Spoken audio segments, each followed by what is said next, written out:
মানিকনগর পুকুর পাড় রাজধানী ঢাকার দক্ষিণ সিটি কর্পোরেশন মুগদা থানার আওতাধীন এই স্থানটি অবস্থিত। প্রাকৃতিক মনোরম পরিবেশের মাঝখানে এই পুকুর পাড়টি এলাকাবাসীর জন্য আশীর্বাদ হয়ে আছে। এই পুকুর চতুর্দিকে সুপ্রশস্ত পাকা রাস্তা থাকার কারণে সকাল বিকাল এলাকাবাসী ব্যায়াম এবং ঘোরাঘুরি করে তাদের অবসর সময়টাকে কাটায়।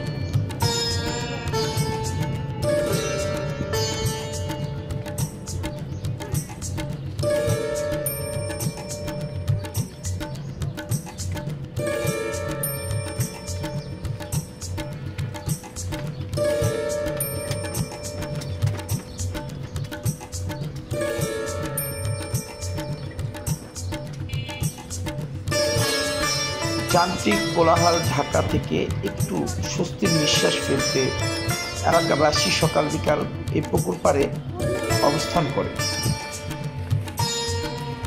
এক পাশে কলোনি, অন্য পাশে আবাসিক এলাকার মাঝখানে এই পুকুর অবস্থিত।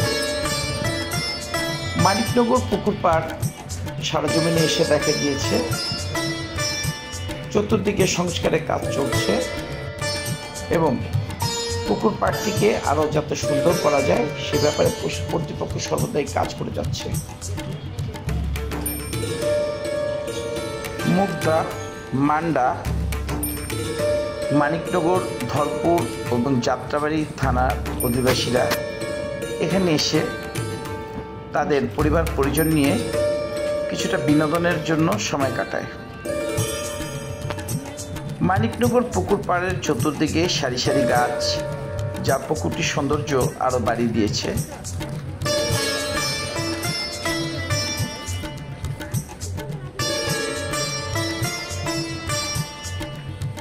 পাশে আছে একটি নার্সারি যেখানে সকালবেলা এবং বিকালবেলা মানুষ হাঁটা চলাচল করে এসে ফুল নেয় এবং ফুলের গাছ কিনে নেয়।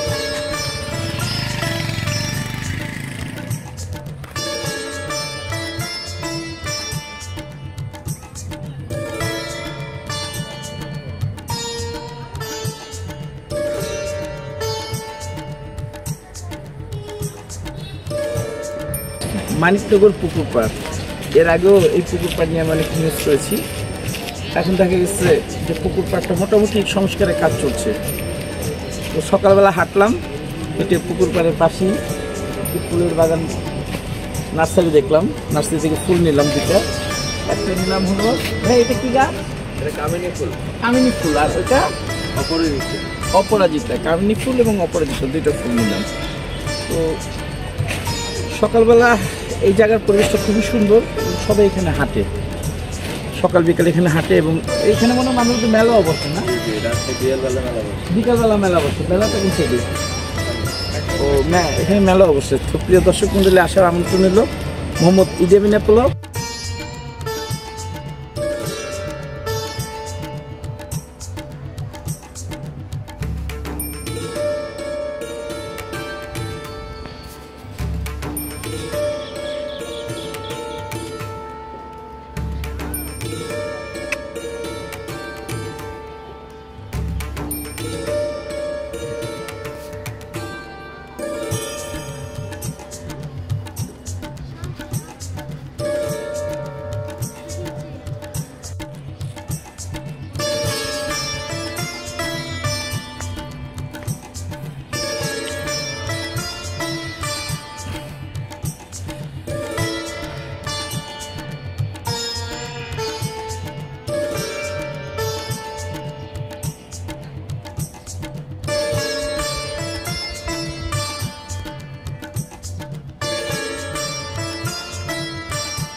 সরো।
দর্শক মন্ডলী, মানিকনগর পুকুর পাড় ইতিপূর্বে আমি এটা নিয়ে নিউজ করেছি। খুব সুন্দর একটি জায়গা, যান্ত্রিক নগরায়ণ ঢাকায় একদম কাছাকাছি মানিকনগর যে মুগদা থানার আওতাধীন এই পুকুর পাড়টি। এক পাশে হলো কলোনি, সরকারি কলোনি, আর পাশে আবাসিক। এলাকাটা খুবই সুন্দর এবং এখানে সকাল বিকাল আসলে দেখা যায় যে লোক সমাগম হয়, কেউ হাঁটছে, কেউ ব্যায়াম করছে এবং রাত্রিবেলা এই জায়গার মানে পরিবেশটা আরও বেশি সুন্দর হয়, কারণ এখানে মেলা বসে। তো দর্শক মণ্ডলী, মানিকনগর পুকুর পাড়ে সকালবেলা ভ্রমণ করার আমন্ত্রণ রইল মোহাম্মদ ইদিয়ামিন আপলো